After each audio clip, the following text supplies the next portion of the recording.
So the prayer was for the victims, for their families. The victims and the families and what those first responders had to see. I mean, I work closely with enough of them or know enough of them to know what they saw and what they experienced on that day is traumatic. I mean, I've worked up in the north for a long time. I've seen traumatic things, maybe not to that level, but I know what that can do. You know, I know what that can do to people. I know what it can really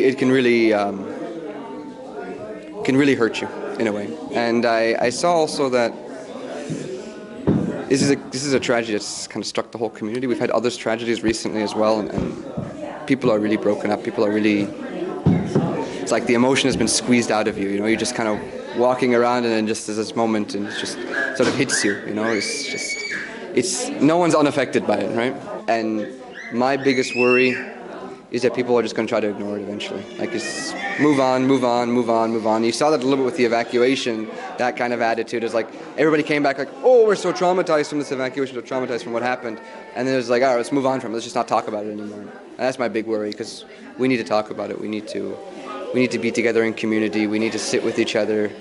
It's the most important thing. Well, there's so many people who I know who are not directly related to this tragedy, but they're still crying and they still need a hug, and they're not related, maybe didn't even personally know the people in it, but it's just affected everybody.